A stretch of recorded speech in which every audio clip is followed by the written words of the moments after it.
Hi, everybody, and welcome to another episode of the Index AI Summit. I'm Nina Achadjian, a partner at Index Ventures here in San Francisco. And today I'm so excited to have an in-depth conversation with Amit Bendov, the co-founder and CEO of Gong. Amit, thank you so much for making yourself available today. Oh, it's my pleasure, Nina. Thanks for inviting me. Of course, of course. So, Amit, you are truly the definition of a global citizen. I would love to maybe just kick it off and tell us a little bit about your upbringing and how you ended up in Silicon Valley. Well, we don't have a lot of time, so I'll keep it short. But so I was born and raised in Israel. So the like northest city in the country, small town, middle class parents, like usual like upbringing. I actually I didn't like computer as a teenager. It's something that the geeks did. I was like more into like rock music. That was the plan at the time, and like You were a cool hanging out kid. at the beach. Yeah, and after my military service, it was compulsory. I started working at a guitar store, right, like the Guitar Center. Right, so that's not gonna make it to the music industry and gonna be like famous like the next like Jimmy Page or something. But that didn't work out, but that's the area where actually it was like exposed to the recording industry, because it was selling like gear to recording studios at the locals, and it was pretty cool. And that's the first time that I saw it. Was like the 90s. It's like hardware gear moving to software into a PC. You could actually record and create music on a PC. Oh, those things are actually pretty cool. So on a whim, I went out and signed up for computer science at Tel Aviv University. Miraculously, I got accepted. Third year on campus, I saw this ad by a company that they need a C++ developer. I applied because they said that they have something to do multimedia, which to me sounded like showbiz. Like I didn't know what it was. That company was Click Software, that I was one of the founding team members, later acquired by Salesforce for over $1 billion. So I started as a developer, managed R&D, and then they said, Amit, would you mind moving to the US to start the operation over there? My wife and I were just married, moved to Boston, ended up being 9 years. And that was my my foray into the tech industry. So it wasn't like a planned move, but kind of one thing led to another. And I followed my curiosity and my passion, and that's where we are. So Amit, that's an incredible story. And I love the tie of something that you were passionate about that ultimately led you to discover tech. So tell us a little bit how you ended up coming up with the problem statement for Gong and what led you to co-found the company, over 6 years ago. Yeah, I was scratching an itch that I was feeling. So prior to Gong, I was a CEO of a company called Sisense in the business intelligence space. And we're growing pretty fast, but all of a sudden I had this like quarter from hell, right? We're like grow, grow, grow, and then like a complete halt, which is very scary. Like, and I started like, I'm a data person. So we started like analyzing, where is the problem, right? Is it that we don't have enough leads or not enough people, or the conversion rate, or is it the competition?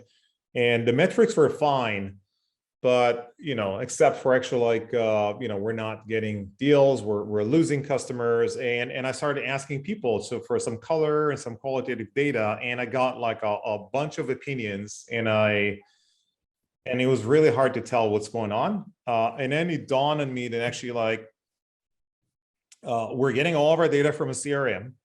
And that data is something that people kind of like are kind enough to put in. So they hate it. It's not very good, and it doesn't tell us a whole lot. And I was looking for something that would give me like a better picture of what our customer is saying, right? Why are they buying or not buying? Where are some of our people successful? Some people aren't successful. And I couldn't find anything. So that's what I thought, maybe there is a company here, something that rather than rely on opinions of people, just captures the customer reality without anybody having to lift a finger, right? That was a concept.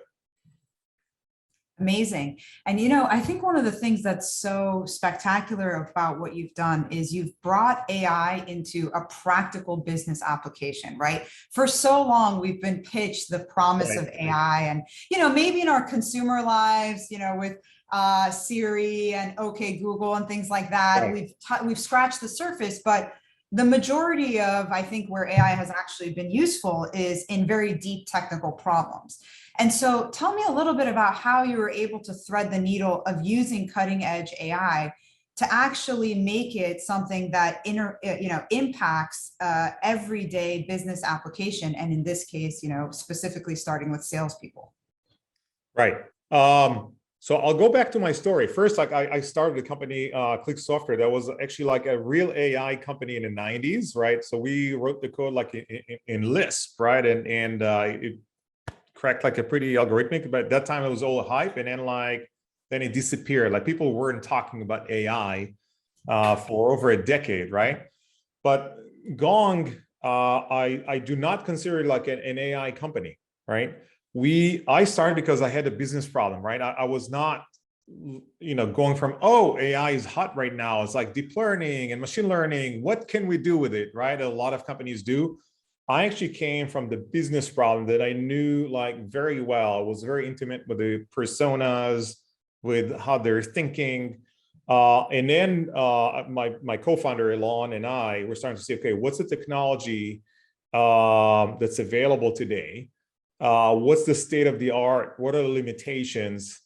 And then we kind of built the solution around what's available and also around the limitations. For we knew there's some transcription like at that time, and probably will never be 100% complete. So said, some companies say we're going to transcriptions. That's not good because people are going to hate it, right? They're going to see the flaws all the time. So we actually did not show a transcript in the first 3 years, although that's very common sense. Everybody said we should. It said, no, it's not. It's a bad user experience. So we looked at what can we deliver today, what would people pay for, and kind of focused on building, Elon calls it the minimum wowable product, right? That people would actually pay for, and I think that's the reason we're successful. It also helped that we started thinking about like 2015, where machine learning actually just made a leap, right, with the recurrent networks that allowed us to provide something that's good enough. I suspect that if we started like maybe like 2 or 3 years earlier, we may have not been successful. Right. Timing is everything. It also helped, yes. Definitely.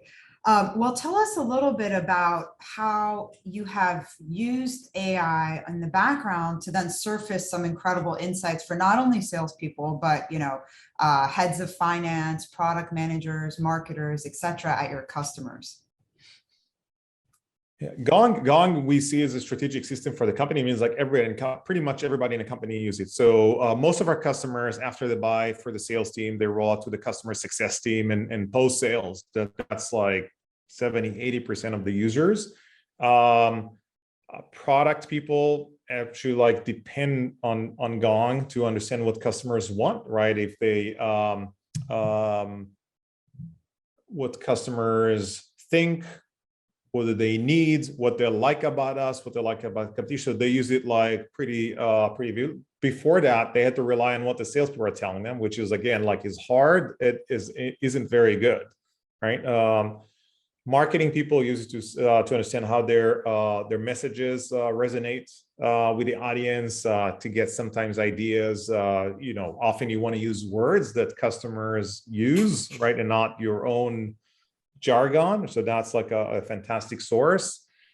If you launch a new message, let's say high resolution video, that's your new marketing thing, right? You could just have Gong track it in all the emails, all the conversations. So now you know how that's progressing in the field. Are people talking about it? How they're thinking about the response? And it's Gong, like even the finance team is using Gong for obviously understanding like the revenue projections, right? Understand like how real is the pipeline, how much is at risk. But I found out actually they use it for collection. right? Our collection team, because if the customers has a late payment, before they're just calling, they just go to Gong, see what's the latest status of the account, so they know that actually like that's active or not active, if there are issues. So provide a better customer experience. It's amazing. It really is incredible because for the first time ever, voice, which is truly the source of truth for all the data that you're talking about, can actually be captured, structured, and then have insights derived out of it that, that is so helpful across a myriad of functions and just decisions. In fact, I'm sure a lot of your customers look back and think, how are we making multi-million-dollar product decisions or marketing decisions without this source of truth data? So it's pretty remarkable that you've been able to do that. And on the point about the decisions you made early on in terms of how you were going to use cutting edge technology, but also give a tool that fits very nicely in the workflow of your customers. How do you think about what AI could do, let's say, for these other functions in the future? I know you've talked a little bit about building new products in the last blog post you had. What else can you tell us about your future product roadmap and how you continue to leverage AI to become even more of a revenue, intelligence platform? That's a great question. So you can think of Gong as a new generation of application. We call it autonomous application or self-driving applications. Early on, when we thought what's the interface of the product, right? And we said that the best interface is actually having like no interface, right? We knew the personas. So we started with salespeople, which I personally love, but they're probably the most difficult crowd to adopt like any technology, right? So we knew that's going to be a struggle. So we try to imagine what's the best experience, and that best experience is like almost like having nothing to do, right? So conventional wisdom, we thought, okay, we're going to have to ask them to record calls or to connect to their emails, but we knew they're not going to get, every decision, you're losing half the people. So we said, okay, we're going to capture everything automatically. Then we thought, should we teach them like marker word, like Alexa and Siri, or like hey, Gong, capture action item, Gong, follow up, Gong, take a note, right? But then we thought, which makes sense, right? But then we thought, no, that's another thing that people have to learn, right? And they're not going to do it. So we boiled it down to actually not doing anything, right? You turn the system on and everything just works and comes to you. So that's a new generation. With Alexa, you need to learn commands or skills, as they call them. With Gong, there's nothing. It's just kind of like, so the conversation understands like automatically what makes sense from the situation, and you could take it to a whole new class of application. Definitely within the customer-facing team, but also in HR, in healthcare. There are a lot of places where the software can just be this kind of benevolent fly on the wall that kind of overhears and actually does things for you. Absolutely. I love that you fit into the existing workflows of your customers. I think that is such a different approach, and it really extracts the value of AI and not disrupting what people are already naturally doing. Well, it begs the question then, of course, what can AI not do? Is AI ever going to replace, let's say, salespeople? Or, today, what do you think are the key elements of, there's still a gap in this technology and we're a long ways away from automating certain parts of the everyday business job?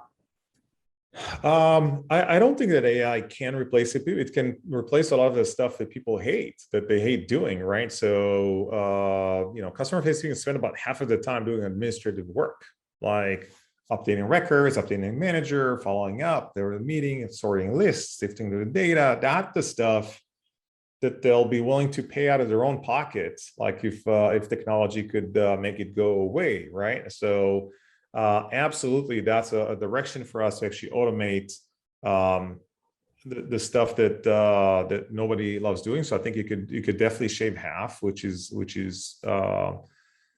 huge. There are also limitations that to what the technology can do, at least in the foreseeable future, and and Elon, my partner, actually gives like a good example. It's like if you take, you need to train AI, right? And there's things people say, oh, like AI is going to like recognize your emotions from video, right? There you see a lot of startups and all of that, and the rule is actually pretty simple, right? If you take three people and can agree on a phenomenon, let's say if you show like a picture, so is it a dog or a cat, right? And if you take three people, they're all going to say that it's either a dog or a cat, right? So that's like very deterministic. That's great. That's something that AI can easily do, and do it like better than people. Classification of photos or context, right? But if you look at a sentence and you ask like, okay, what's the sentiment of that sentence, right? Or what kind of expression you're getting from that person. And if I want to say like he's sad and want to say he's not sad, right? People can agree that this is something that is beyond the capabilities of AI today. So I see there are a lot of like attempts to do things like that are nearly impossible. People are still good at things that that AI is like very far from. Right, right. Well, shifting gears just a little bit, I think one of the things that stood out to us when we invested in Gong was the incredible evangelical culture of not only your employees, but also your customers. I mean, I don't think I've ever come across a company where somebody joins a startup as a new salesperson, and instead of talking about the startup that they joined, they literally go on LinkedIn and write 4 paragraphs about how they've interacted with this tool called Gong and how it's completely changed their life. How have you built this company culture, both internally and externally? Well, it started with the product, right? It started, we got it. So people say that it's the marketing or the community, which it's true, but I've been here on day one. So we got those kind of like responses. I actually have it recorded like almost from day one. And if you think about the autonomous application, that's the beauty. So if you think about like a CRM, people don't like because they need to do a lot of work, right? If I'm a salesperson or a customer saying, I need to like update the record. So it's hard and it doesn't do a whole lot for me, right? It sure helps my manager, but it doesn't do, I could probably manage my accounts in a spreadsheet, right? But think about Gong is the opposite, right? It doesn't ask you for anything, right? But it just gives you a lot, right? So how hard is that? That's why people are passionate. Fun fact, our net promoter score is between like in the high 60s and low 70s, which is higher than the iPhone in 2008, right? It's That's ridiculous for enterprise software, right? It was like, really? Like, yeah, but that's how people are passionate about it, almost like a consumer brand, even though we're an enterprise software company. it's really remarkable. I truly haven't seen anything like that. So congratulations on building that incredible culture and love for your product. On that note, you have assembled an absolutely world-class team, truly. And it's been incredible to see the global footprint that you have and just the caliber of talent around you. And one of your LinkedIn posts that you wrote, really giving advice for other entrepreneurs was, you stated your job is not to know, your job is to assemble a team that knows. And I'm just curious what advice you would give. We have a lot of entrepreneurs listening today and thinking about, how they bring together a team. And I'm just wondering what advice you would give them for how to assemble such an incredible team, both just in enterprise software and then specifically around taking a cutting edge technology like AI and making it applicable to an enterprise company. Right. Yeah, I got some comments after that. First, I want to clarify that it's not, you shouldn't be ignorant, right? But hire someone that knows that person can actually teach you, right? So take the opportunity to learn from a great pro. So there are areas where most founders would agree that they know nothing, like finance, right? So they'll probably like hire like a great finance person, like but there are some areas that they feel that they know, right? Even though they don't, like in marketing and sales and maybe like in how to manage an engineering team, even though there might be like 25-year-olds that never managed a 200 person engineering team. So I get this request. Amit, do you know like a great like director level sales leader? It says like or marketing director. Why you're hiring a director? Like who's gonna the most important thing is kind of the strategy, right? Making the right things, not just saving the cost. And I always look at a startup almost like as a binary thing. You either like you succeed big time or it doesn't matter. Like, so hire the great person. They're expensive. They're hard to get. They might not work because sometimes, you know, maybe they're not a good fit. It is not easy, right? But if you find that person, then everything becomes a lot easier, and then you can learn, and they can teach you. And yeah, so I love hiring experience, especially when you grow so quickly. So we do give opportunity for people that are fresh, right, that are less experienced. But for leadership, when you grow so quickly, right, there is no time to learn on the job, right? Because the company that triples in a year, you just don't learn that quickly. If you're growing like 20, 50% a year, maybe, right? But there is no time. So you need to hire people that are overqualified, hire them like ahead of time. And early is good. Yeah, I think one of the trade-offs we always talk about with entrepreneurs, especially at the growth stage and scaling, is how far in advance do you hire the team? Like, do you hire the team of where you'll be 3 years from now or 2 years from now? And I think in today's market, especially with just some of the trends specifically that have, you know, powered Gong, a lot of like remote sales work, much better, let's say, core AI. The willingness also to automate a lot of things to free up salespeople and product people to really focus on what they're doing. It sometimes results in insane growth. Like you mentioned, I think you're one of the fastest growing enterprise software companies out there. How have you kept up with that growth? I mean, how do you, apart from, let's say, hiring in advance, what have been key decisions to sustain that growth and even accelerate it in your case?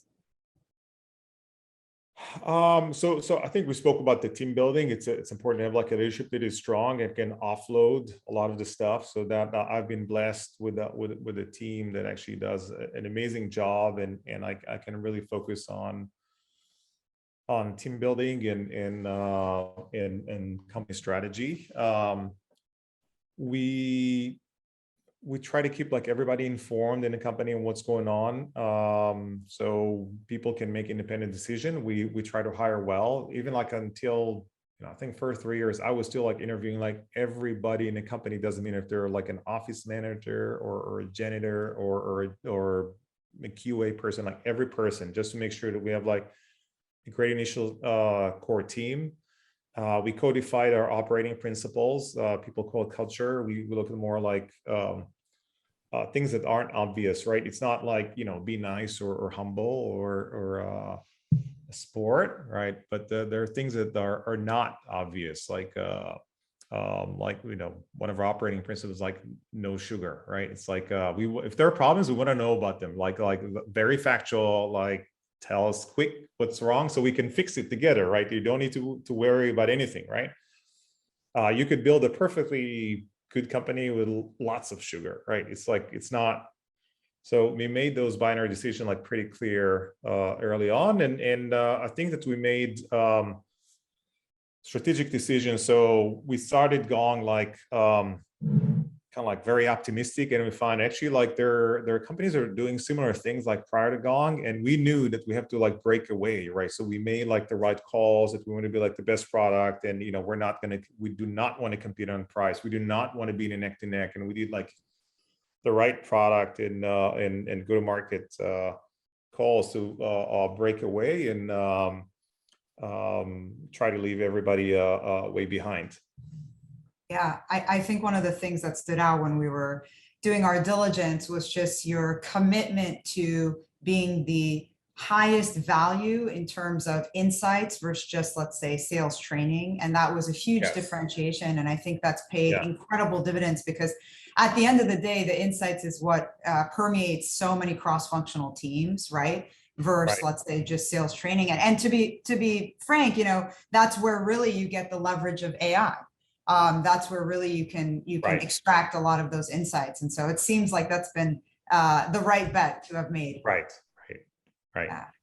Amazing. Well, Amit, thank you so much. Congratulations on building just such an incredible company that has, an amazing fan club, both at your customers and with your employees. And it seems like you've been one of the few to really leverage some of this AI technology to actually change how business people make decisions and the data that they have available at their fingertips, in addition to automating a lot of the parts of the job that is not specifically value add to them. And so it's been incredible to be part of the journey. And I'm so excited to see what's next for Gong. So thank you. Well, it's my pleasure, Nina. Thank you very much.